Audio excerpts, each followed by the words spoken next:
Hi everybody. So I changed the screen protector on my camera and it does look a little bit better than it did. So maybe the problem was that the screen protector was kind of partially blocking the camera. So hopefully this will look a little bit better. Not that, anybody really needed to see me in high def or anything. All right. So today I am going to review The Whale. Now, first of all, I'm gonna give a trigger warning for I'm gonna talk about depression, eating disorders, addiction, and so on, which is a lot of what the film is about. Excuse me, my nose is dripping. And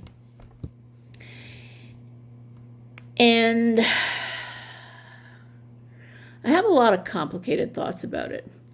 And I'm going to be talking about the play as well as the screenplay and the film. So this is going to be probably a little bit more comparative than I usually get, and probably a little bit more looking at more dramatic things. Now, my channel is Allegories Horror Stories. Is The Whale a horror story? Probably, I mean, most people consider it literary or melodramatic or whatnot. But I think that there is a fair amount of you could consider body horror and addiction as one of the basis for some types of horror as well. I mean, the human body is capable of, you can put a lot of strain on it, but eventually it will give out. And a whole lot of horror, I mean, if you were to boil it down into one sort of essential plot point, is how not to die. Right? I mean, you have somebody chasing you around with an axe, you're trying not to die. You have your body completely falling apart because of some monstrous thing, you're trying not to die. And in this case, I mean, there are very complicated human relationships going on. So, yeah, I mean, a lot of horror does look at these relationships. It's just told in a much less explosive way, I think. Now, I also think I saw one review that was, really, oh, we've never seen anything like this before. Mediocre white guy self-destructs. Film at 11. Wins an Oscar. We've seen this lots of times. And Brendan Fraser's performance is pretty good, but I think my personal feeling, again, is I don't think we're doing anything new with this film. My other biggest criticism is I spend most of... The film is so bloody dark. This is most of what I can see. It's so frustrating. Do you remember back in the 90s when films were, everything was like overlit, but you could see everybody. You couldn't wave to yourself in the screen.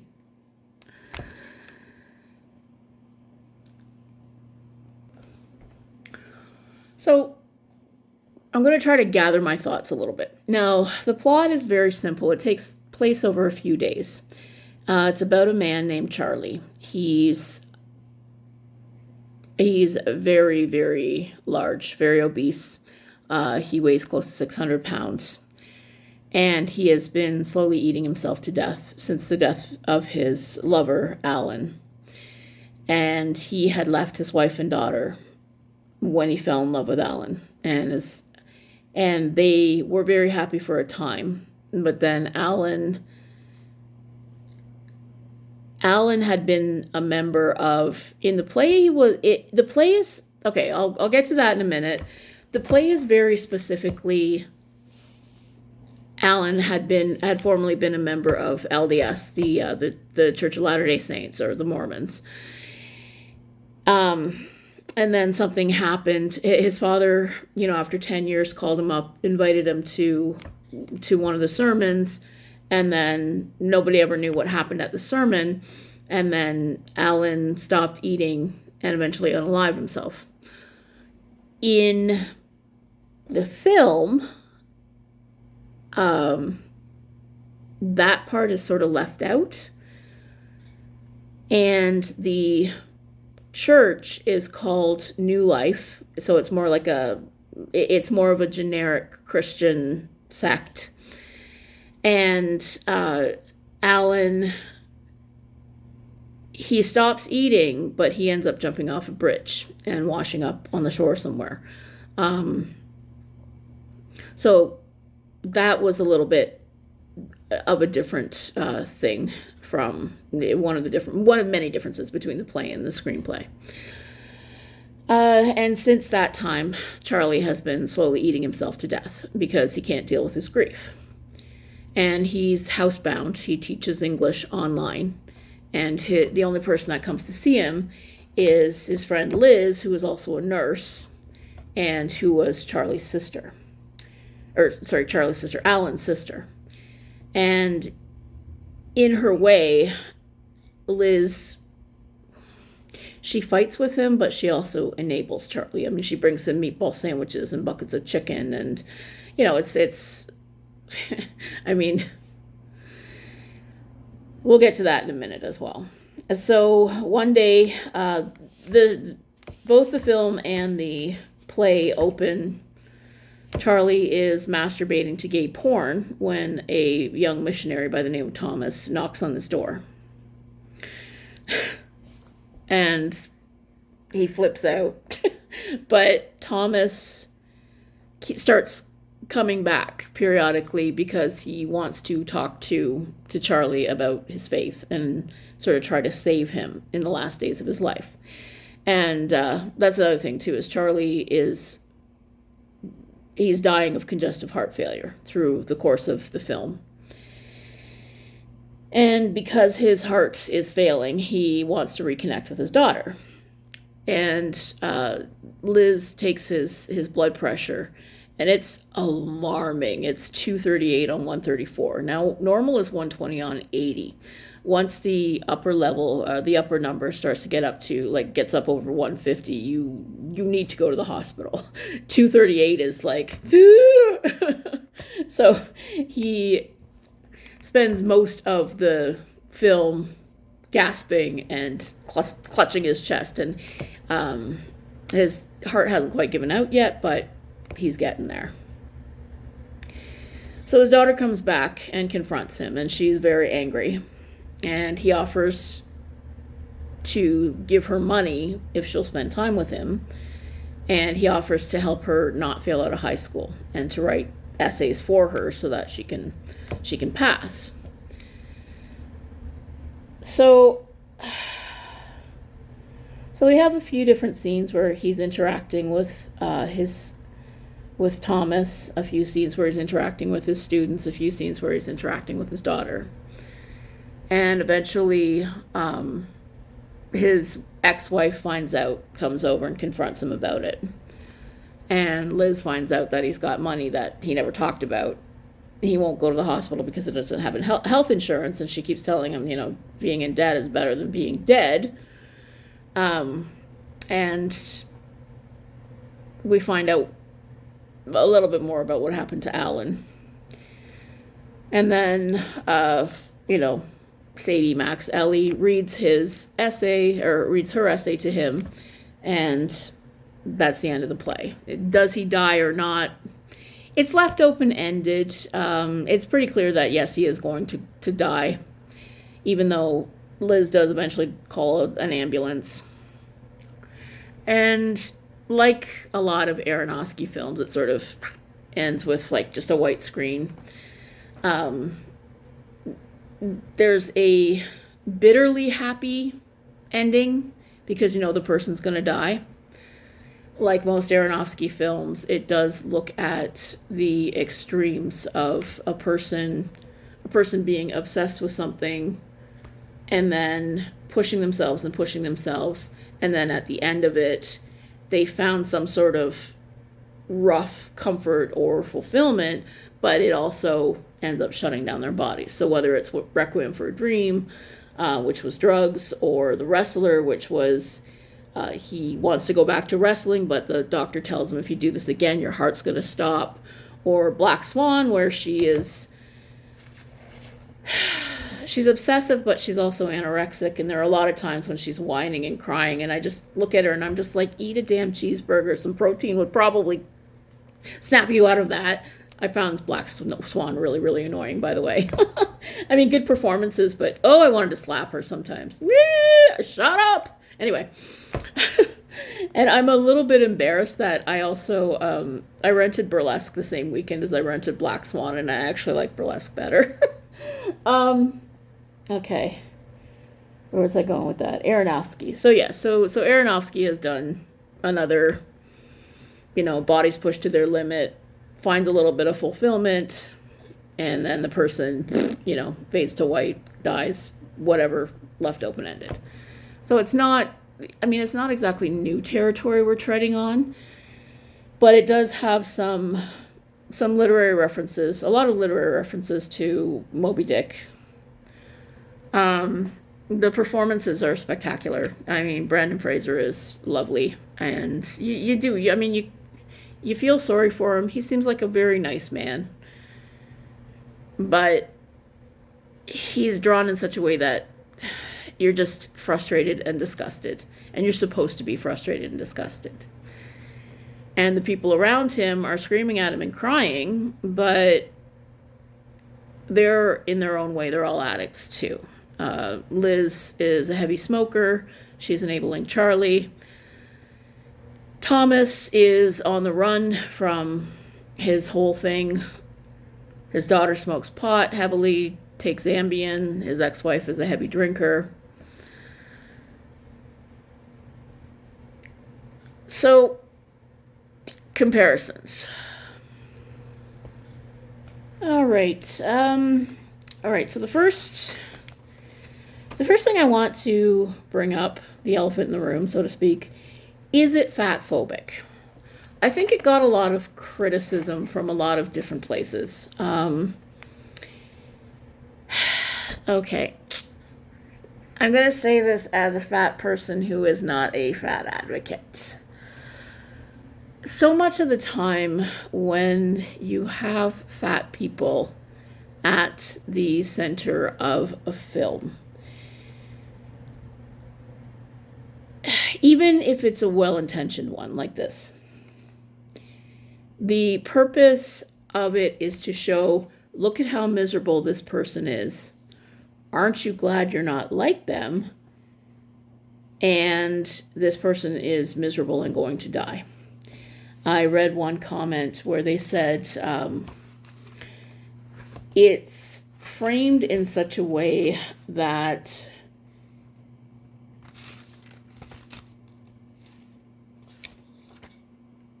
the film tries to frame it as he's fat because he's suffering. But the underlying message is we have to be cruel to fat people because we're suffering. And I thought that was an interesting comment. I'm not sure where I read that. It was something from one critic or another.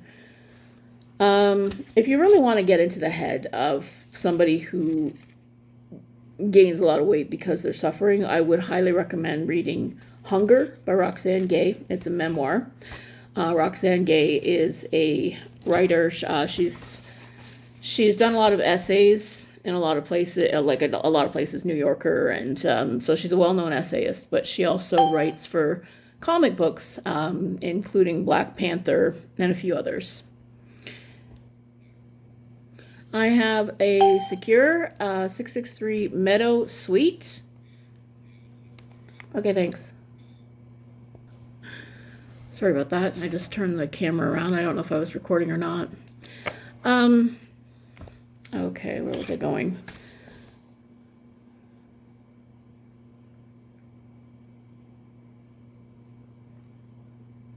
Okay.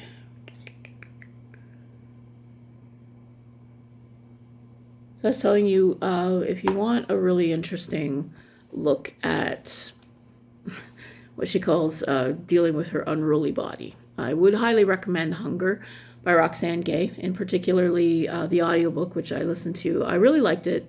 She's got a really nice voice. She's got this calming presence, and even when she's reading the most horrifying descriptions of the kind of trauma that she suffered as a very young person. It's just incredibly listenable, and Roxane Gay's a good writer. So I found that there were some scenes in the film that were supposed to be, oh, it's a realistic, honest portrayal of somebody whose life really sucks because of his weight. The pain he goes through, the breathing. But I found that there were a couple of scenes that just seemed exploitive and unnecessary. Like, why do we need to see him in the shower? I'm not a big fan of having to include stuff like peeing or brushing their teeth, or because law of conservation of detail, there's not really, and waking up and going to sleep, waking up and going to sleep. I mean, these are things that it's assumed everybody does. So if it doesn't contribute anything to the plot, we don't really need it. Like, why bore us with it? And it had a feeling of, hey, look, the fat guy is having a problem doing this stuff, which just seems unnecessary.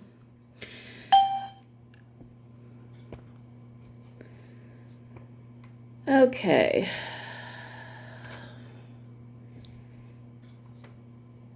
I would also recommend, there were a few reviews that I really found interesting. One is the Critical Drinker's review. I always like his reviews anyway. Although he does have a little bit too much of a love for mediocre white guy self-destructs movies. So he always puts them under the drinker recommends. So Falling Down and Joker and so on. Megan Ann, who does a lot of commentary about, she lost 100 pounds through having bariatric surgery. So she does a lot of commentary about fat acceptance and various, what they call lol cows. That's my other life, is I spend a lot of time, probably way too much time, following the commentary on lol cows. And that is, I think The Whale in some ways is sort of the natural outflow of that sort of exploitation becoming part of the mainstream enough that now it can win an Oscar. Which is not to, again, disregard Brendan Fraser's acting, and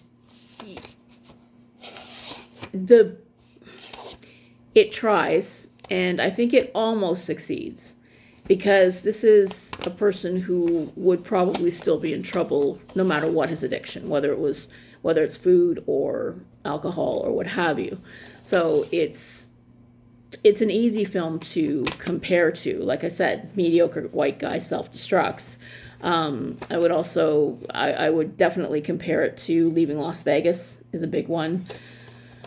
Aronofsky's other films.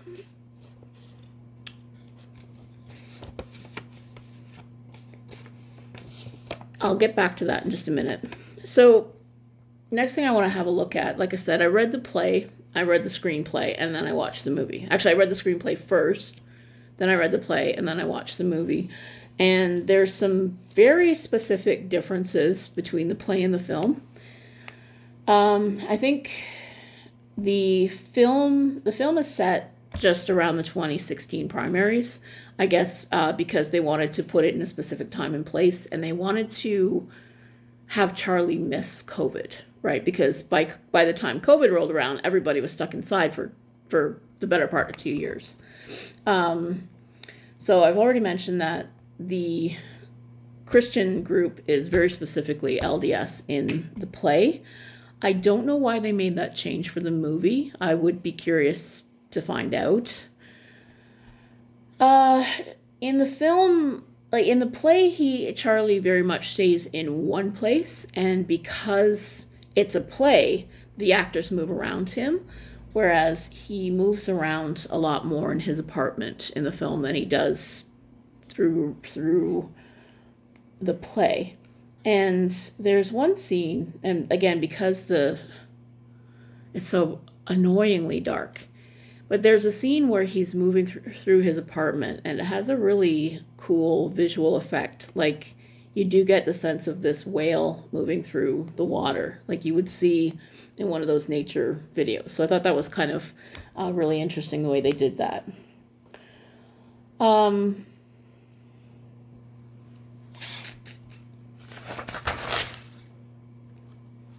where was it going? Specific. There were things that were added to the film that...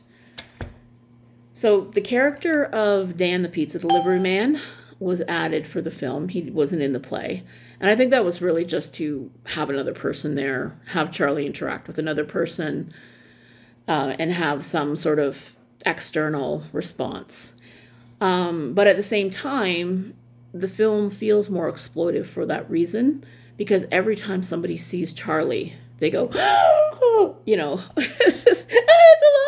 It's like this whole Frankenstein's monster kind of thing. And in real life, people aren't that rude. Like, in real life, people will go,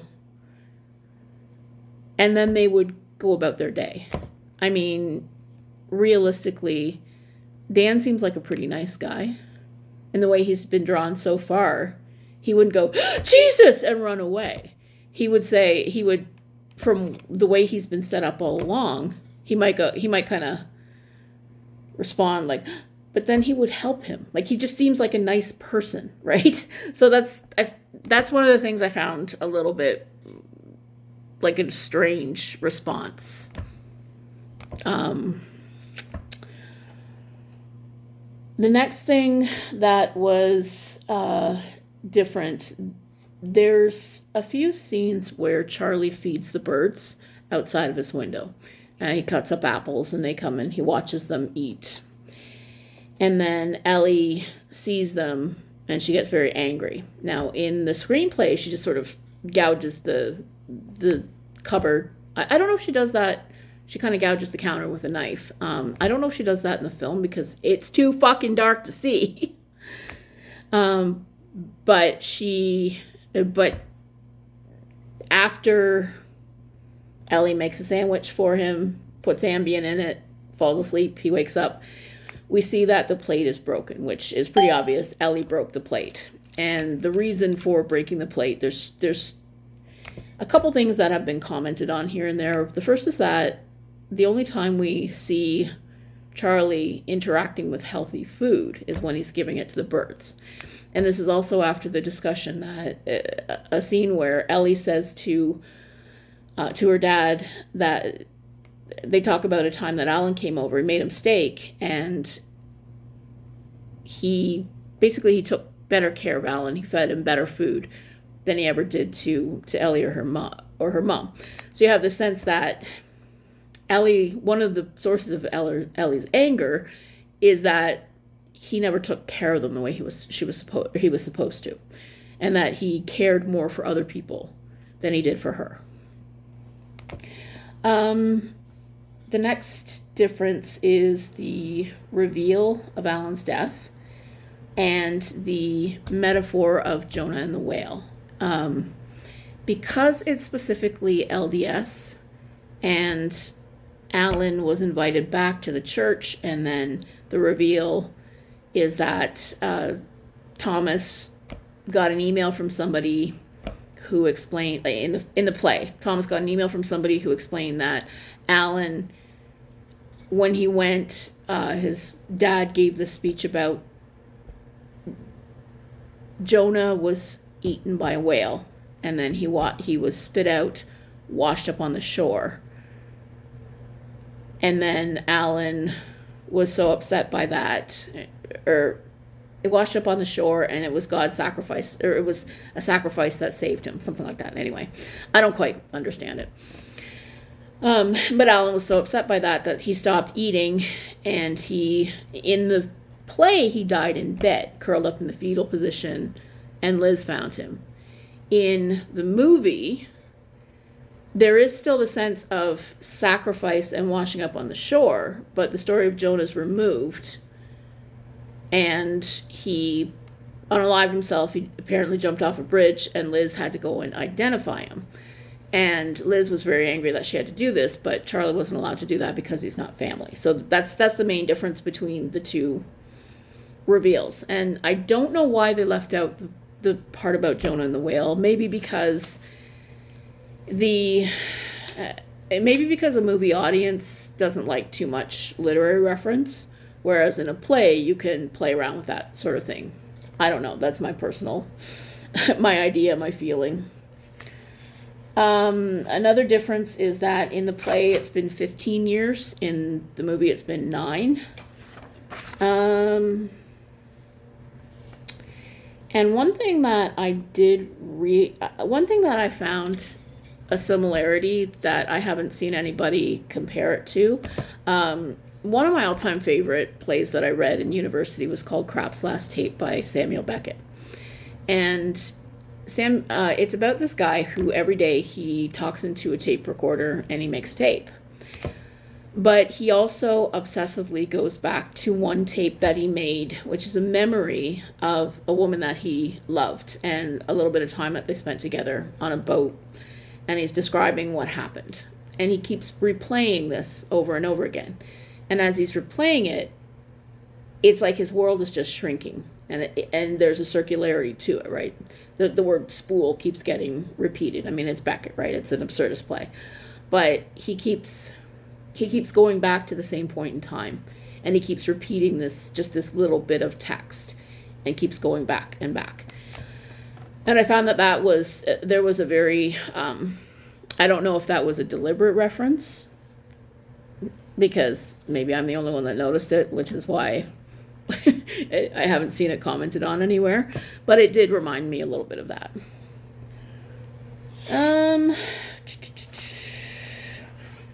The other reveal is why Thomas is there. In the play, he got in a fight and ran away. In the film, he stole a bunch of money and ran away. In both cases, the outcome was the same. Ellie exposed him, and he ended up going back to his family. Otherwise, it's got a great cast. And the binge, that's another reason that it was a little bit exploitive again in the film. And again, maybe it was because they wanted to make it more visually interesting or just have more of a visual sense. But there's a scene where Charlie goes on a binge and he's like eating and there's like grease all over his face and he throws up, and that felt unnecessary too. I mean, maybe it happens, maybe it doesn't, but it's certainly not something that anybody wants to watch, right? I mean, we've already seen him eating large amounts of bad food. Why do we have to watch him stuff himself to the point where he throws up?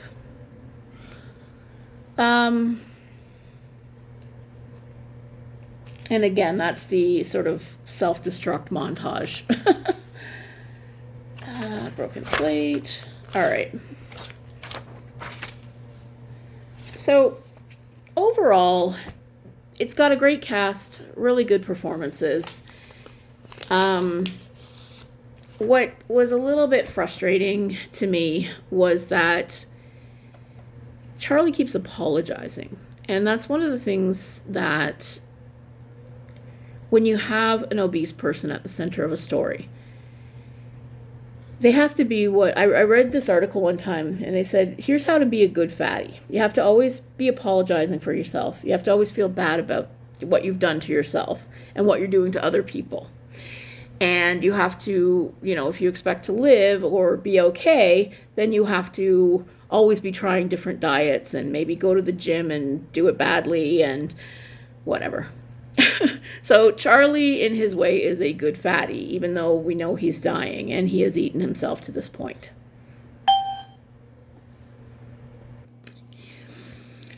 So by being a good fatty, Charlie's a cautionary tale.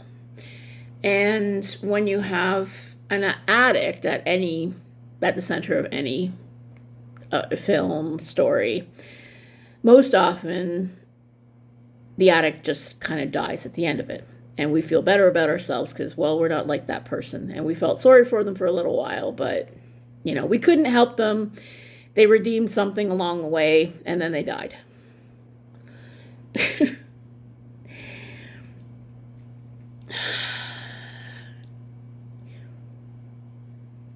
This isn't, how do I explain this? I feel like as a fat person, I'm expected to relate to Charlie. And what's really funny is that the character that I related to most was actually Ellie, because I remember what it's like to be an angry teenager and to have a parent who is sick and dying, and you can't do anything for that person. And you're so frustrated about all the things that they can't do for themselves. And you can do some things, but you can't do what they're supposed to do. And a, a parent is supposed to care for a child. A child is not supposed to care for a parent. And I thought that the Ellie character was well drawn because she's so angry.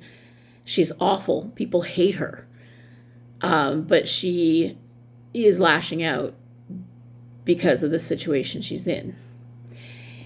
And I liked Liz. I thought it was interesting that some of the exchanges with Thomas that Charlie had, those were given to Liz in the film. I guess maybe to give her more to do.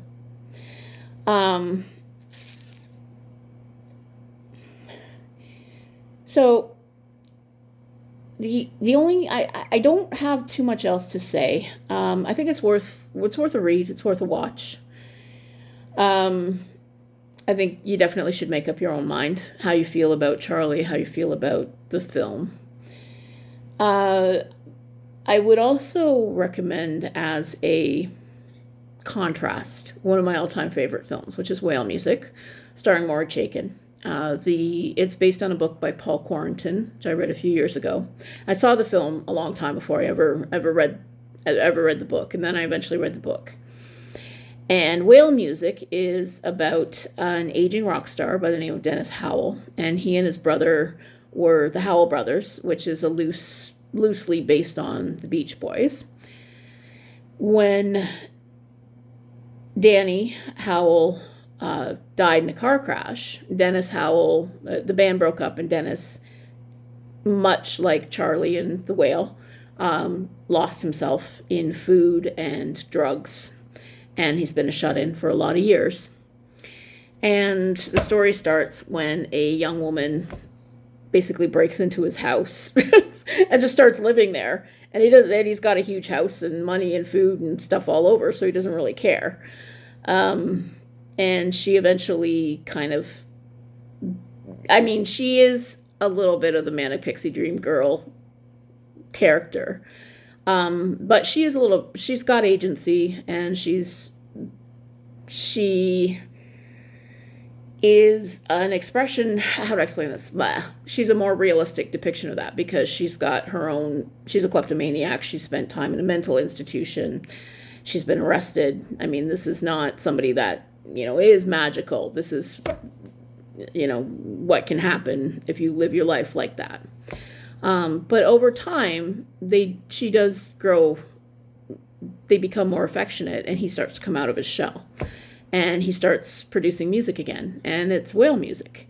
And his music producer is laughing his ass off because he's like, in a world gone anorexic, you go the opposite direction. So I thought that was kind of cute. And Whale Music also has just some of the best lines ever. Oh my goodness. And this is kind of one of the things that made me think about it. One of his friends has found Jesus in the meantime. And one of the best lines, I think, in a movie ever comes up to him and he says, "Have you found the Lord, or have you let the Lord Jesus Christ into your heart?" And Dennis goes, "No, the place is a mess." But here, I'm going to leave you with my last word about addiction. You can't scare an addict. You can't beat an addict, scream at them, argue with them all you want. First of all, an addict has to be ready to make any changes. And second, you have to give an addict a reason to live. You have to give them hope. And the problem with Charlie is that he gave up hope, and that's why he died.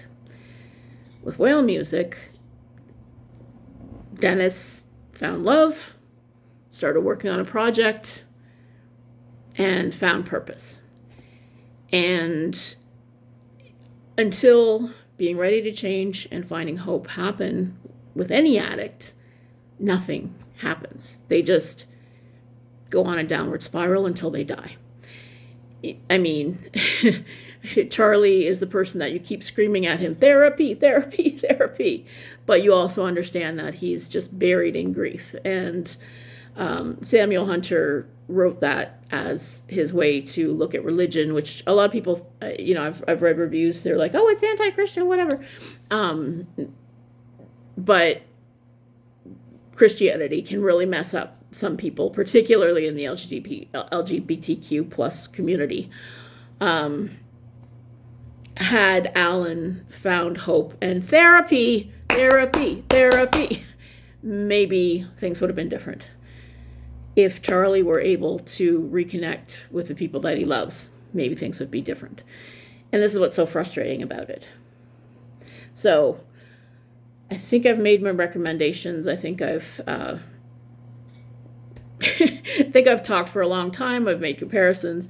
I'm not going to say it's good or bad. It's worth a watch. It has its flaws, and it's at its heart. There's something just that I felt was a little bit shallow about it. Maybe because I'm trying to read too much into it. I don't know. But that's it.